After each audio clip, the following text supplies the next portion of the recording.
Hi, I'm Leslie with the Gospel of Pleasure and Inquiry Meditation.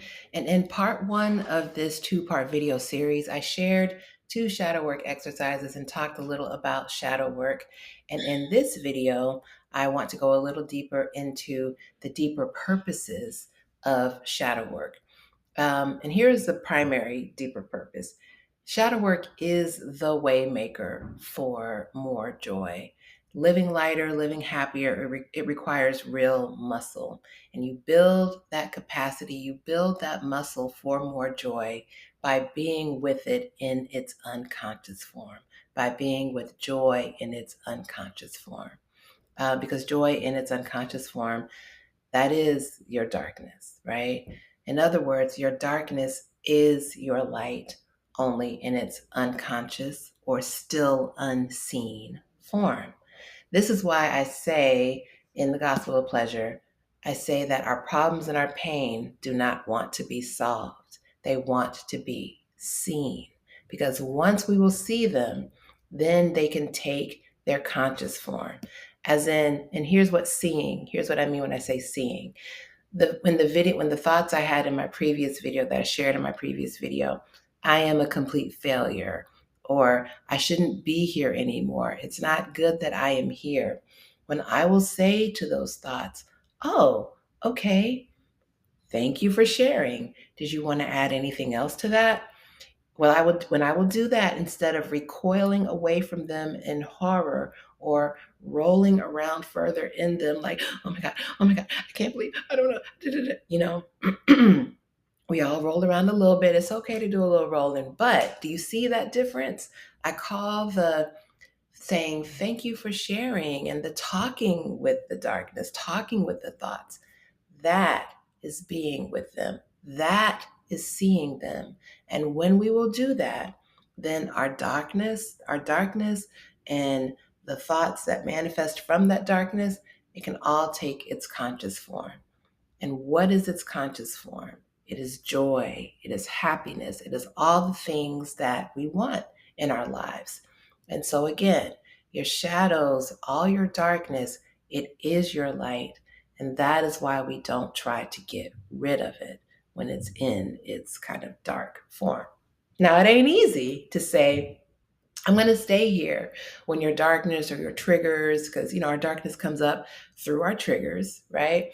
And you can see more about that I'll stay exercise. It is a second exercise I share in part one of this series, but you wouldn't be building that muscle if it was easy, right? Just like when we go to the weight room, we lift weights and everything. And if you do not build that muscle in the dojo of being with yourself when you're not much fun to be with, then you will sabotage it when greater levels of good come your way because you don't have the muscle for it.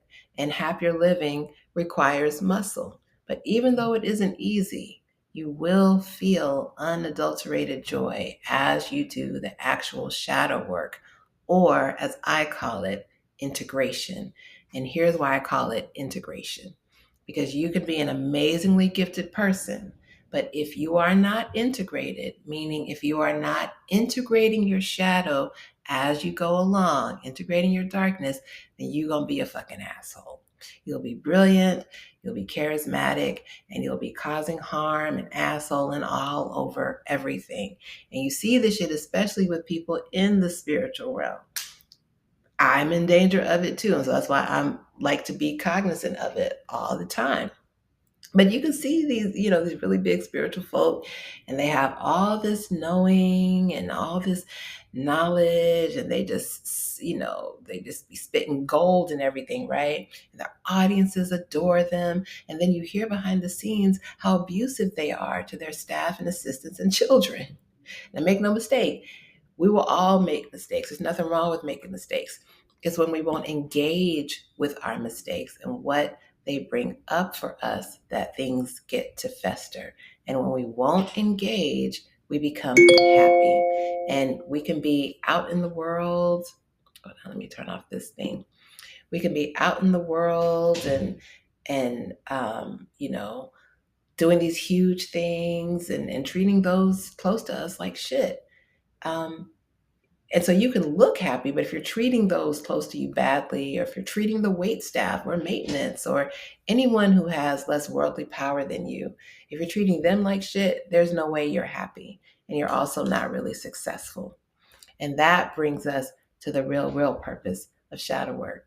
It makes our happiness. It literally makes our happiness. In other words, my dark thoughts and my considerable problems and pain, and I do have considerable problems and pain, but they do not get in the way of my happiness. To the contrary, I get happier and happier, and I call happiness experiencing more spaciousness in my body more of the time, precisely because of my darkness, because I am willing to see ever more of it.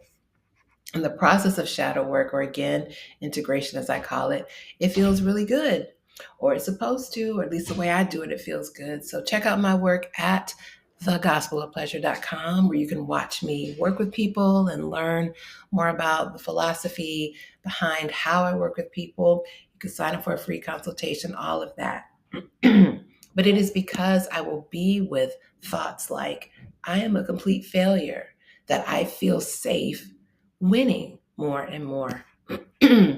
So it's not that I'm a complete failure leads to, oh, I'm a complete winner.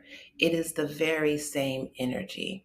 It's just going from unseen to seen, from unconscious to conscious. And that is the purpose of doing what I call choosing to stay in the awful. That's what I called it in video one. And the thought form, sorry, I'm a little hoarse. The thought form, I shouldn't be here, it's not good that I am here, is happening to make way for, as I win more and more, I can say, God damn, it is so good that I am here. It is so good that this bitch right here is here. And it is good that Leslie is here. And I can say that with true humility. I can say that shit in third person, true humility. And true humility, there is a purpose of shadow work. There is a purpose of being integrated. And it's humility as Maya Angelou described it, not as this shy thing that shudders away from her brilliance, not, oh no, no, I could never, I don't know. No. True humility is being an entity that can truly embody her brilliance and enjoy it. That is what true humility is. And that is the point. That humility is the point of shadow work, is to be able to embody all that we are, all of our greatness. But here's the final point of shadow work. Here's the thing. In order to be truly great, in order to truly embody our greatness, we must first be decent. Decency is the key to greatness, and there is your shadow work, and you cannot skip it. And we build our decency by being with ourselves when we are unpleasant to be with, or when we are presenting as unpleasant to be with. We're never unpleasant to be with, but we can present that way sometimes, right? It is humility and it is decency that makes me able to say with real authority more and more of the time that, again, it's so fucking good that I am here. And because of that authority, when people are in my presence, they feel safe to feel like, well, maybe it is good that I am here too. And it is. It really is so good that you are here. And it is so necessary. And it is so needed that you are here. And knowing that, that is the point of shadow work. That's how we kind of like make people feel safe in our presence, is if we will do our own work. And that is the point, is to feel more and more good, more and more of the time, and to give that to other people as well. All right. So again, my name is Leslie. You can check out my work at thegospelofpleasure.com. Lots of free resources there as well. And I'd love for you to lovingly share a deep, dark, terrible thought below in the comments that you have about yourself, because in giving that terrible and so precious thought some air, some space, some witnessing, some seeing by me and others here, you are indeed alchemizing it into its conscious form, and you will feel that. Take care.